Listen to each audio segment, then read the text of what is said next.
ও সুমন দা, তোমার নামে কিন্তু কমপ্লেন আসছে। তুমি 100 টাকা বিরিয়ানি করেছো কেন? বিরিয়ানিটা 100 টাকা না, এখন 70 টাকা। এটা পুজোর জন্যই শুধু ছিল। আচ্ছা, পুজোর সময় 100 টাকা ছিল। পুজোর জন্য এই যে কন্টেনারটা দেখাই। আচ্ছা, এখন কি দাম কমে গেছে? এখন কত দাম এসেছে? 70 টাকা। আগে যেরকম ছিল সেরকম 70। হ্যাঁ, প্রতিবারই আমার এই লক্ষ্মী পুজো পর্যন্ত থাকে। আচ্ছা 100 টাকা। এই যে কন্টেনার চেঞ্জ হয়।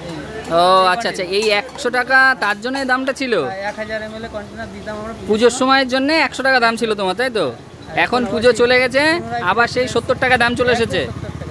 সবাই বন্ধুরা, তোমরা অনেকে বলছিলে, অনেকে কমপ্লেন করছিলে দাদা 100 টাকা বিরিয়ানির দাম নিচ্ছে, বাড়িয়ে দিয়েছে। একদমই না। বিষয়টা হচ্ছে পুজোর সময় দেখো সব কিছুর দাম একটু বাড়ে, সেই ক্ষেত্রে দাদার একটু দাম বাড়িয়েছিল, আবার কিন্তু এখন সেই 70 টাকায় চলে এসেছে। সবাই আসো, কোনো অসুবিধা নেই, একদম সেরকমই আছে সবকিছু। দাদার মুখ থেকে কিন্তু শুনতেই পারলে যে 70 টাকায় কিন্তু সেম, তাই তো দাদা? সেম থাকছে তো? এখনো যা ছিল তাই। রোল 25 টাকা, চাউমিন 40 টাকা, মোগলাই যেরকম সেম 50 টাকা, 70 টাকা বিরিয়ানি যেরকম রয়েছে সবই।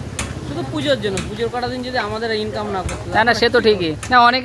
অনেকে ফ্রেন্ড বলছিল যে দামটা বেড়ে গেছে কেন, তা সেই রিজনটা হচ্ছে পুজোর জন্য, তাই তো? আবার সেই জায়গায় চলে এসেছে 70 টাকায় আবার চিকেন বিরিয়ানি পাওয়া যাচ্ছে।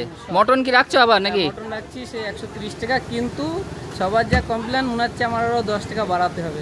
একটু বাড়াতে হবে না, মানে এতটা দাম কম রেখেছো, তাই তো? তাছাড়া মানুষও বলছে এত 30 টাকা 130 টাকা কি করে হয়। আচ্ছা, অনেক কিছু বলছে, কিন্তু সেরকম কিছুই না যেটা ভাবছো। কিন্তু আমরা সীমিত লাভ রেখে আমরা ব্যবসা করি। আচ্ছা, এগরোলের দাম কত করেছে? 25 টাকা। চাউমিনও 40 টাকা। আচ্ছা, আর মোগলাই 50 টাকা। সেম মানে আগে পুরনো যা দাম ছিল তাই আছে। পুজোর জন্য একটু দাম স্লাইড বেড়েছিল। ঠিক আছে, তো চলো বন্ধুরা, তোমরা শুনতেই পারলে দাদার দাম কেন বেড়েছিল আর তোমরা কেন কমপ্লেন করছিলে। আজকে তার জন্য কিন্তু আমি চলে আসলাম দাদার কাছে এসে তোমাদেরকে সম্পূর্ণ ক্লিয়ার করে দিলাম। বিরিয়ানি কিন্তু সেই পুরনো রেটেই আবার মাত্র 70 টাকায়।